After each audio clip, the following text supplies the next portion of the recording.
ग्वालियर के बॉस का उत्तराधिकारी कौन?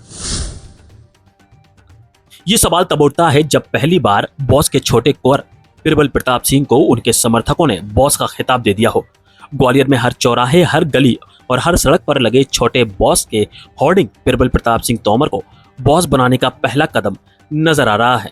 हालांकि इससे पहले कभी बड़े बेटे देवेंद्र प्रताप सिंह तोमर यानी रामू भैया को बॉस नहीं कहा गया, लेकिन यहाँ छोटे कुंवर के जन्म दिवस के अवसर पर शहर में लगे होर्डिंग, बैनर, पोस्टर तो यही बयान कर रहे हैं।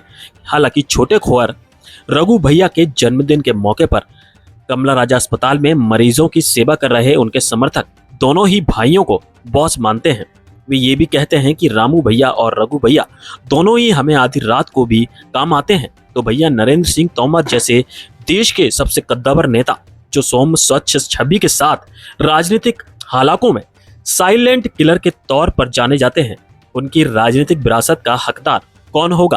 केंद्रीय मंत्री नरेंद्र सिंह तोमर जो कि वर्तमान में विधानसभा यानी मध्य प्रदेश विधानसभा के अध्यक्ष हैं, आज उनके छोटे बेटे यानी रघु प्रबल प्रताप सिंह का जन्मदिन है और जन्मदिन के मौके पर उनके जो समर्थक हैं, उनके जो साथी हैं, उन्होंने शहर भर को होर्डिंग से पाठ किया है। ये उनका स्नेह है और उनका सहयोग जो कि एक नेता को नेता बनाता है। और इस समय की यदि बात की जाए तो प्रबल प्रताप सिंह एक ग्वालियर चंबल अंचल में एक बड़ा चेहरा बनकर उभरे हैं।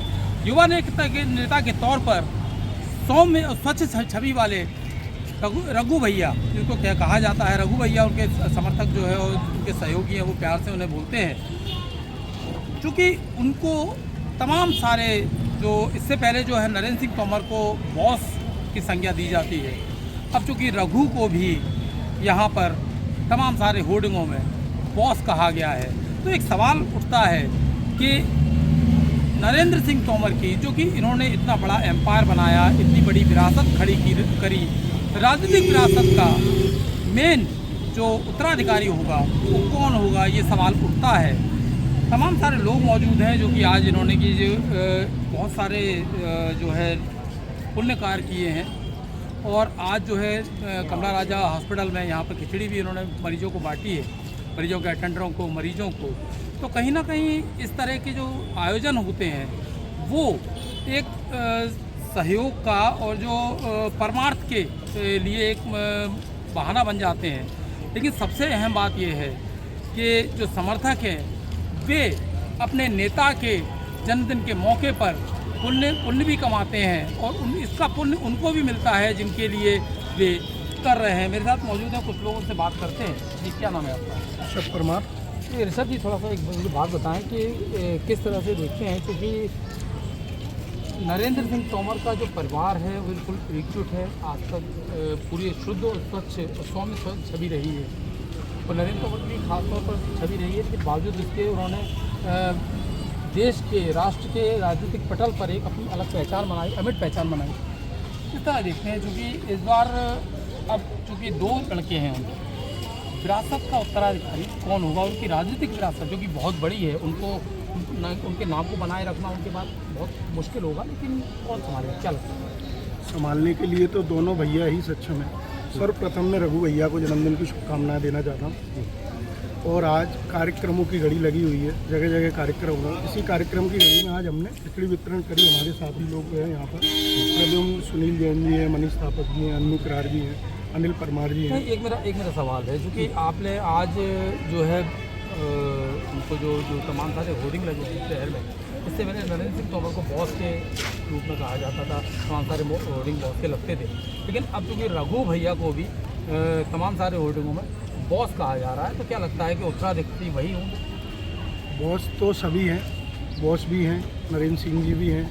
जिन जिन उम्र के साथी से जो जुड़े हैं साथी, अपने हिसाब से उनको बॉस बोलते हैं। जैसे हमारे बॉस रघु भैया भी और रामू भैया भी, दोनों हुई की ज़रूरत जहाँ पड़ती है वो वहाँ पहुँचेंगे, हर जगह उपलब्ध रहते हैं। आधी रात को भी 2 बजे फ़ोन लगाते हैं, चाहे रामू भैया हो चाहे रघु भैया हो, हर जगह उपलब्ध रहते हैं, हर एक नेक कार्य में और किसी की मुसीबत में खड़े रहते हैं। इससे पहले रामू भैया का भी जन्मदिन मनाया जाता है, तमाम सारे होर्डिंग भी लगते हैं बहुत जगह पूरे शहर भर में, लेकिन अब उनको बॉस कहा जा रहा है। तो राजनीतिक विरासत, आप युवा हैं, युवाओं के नाते बताइए आपके राजनीतिक विरासत इस बार कौन संभालेगा, आप बताएं।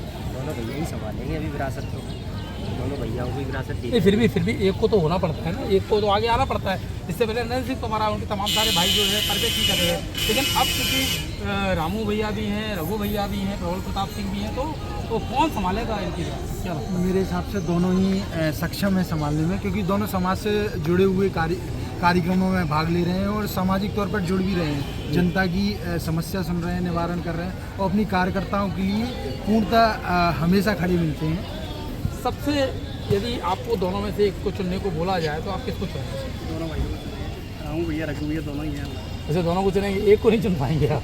दोनों भैया बिल्कुल, तो दोनों भाइयों को चुनेंगे। सबसे अहम बात यहाँ पर यह है कि जो कार्यकर्ता हैं उनमें भी यहाँ पर जो है एक संयोजन नज़र आता है, क्योंकि रामू और रघु दोनों ही जो है भगवान राम के नाम है, और जो रामू भैया है वो हालांकि इससे पहले तमाम सारे विवादों में रहे, लेकिन अब चूँकि जो नरेंद्र सिंह तोमर की छवि जो है शुरू से स्वच्छ रही है, सौम्य रही है, तो इसी के चलते जो है कहीं ना कहीं डैमेज कंट्रोल भी हो चुका है। लेकिन अब चूँकि रघु भैया को जो है विरासत संभालने का उत्तराधिकारी समझा जा रहा है, देखना ये होगा कि इन दोनों में से, दोनों ही बेटों में से कौन विरासत संभालता है।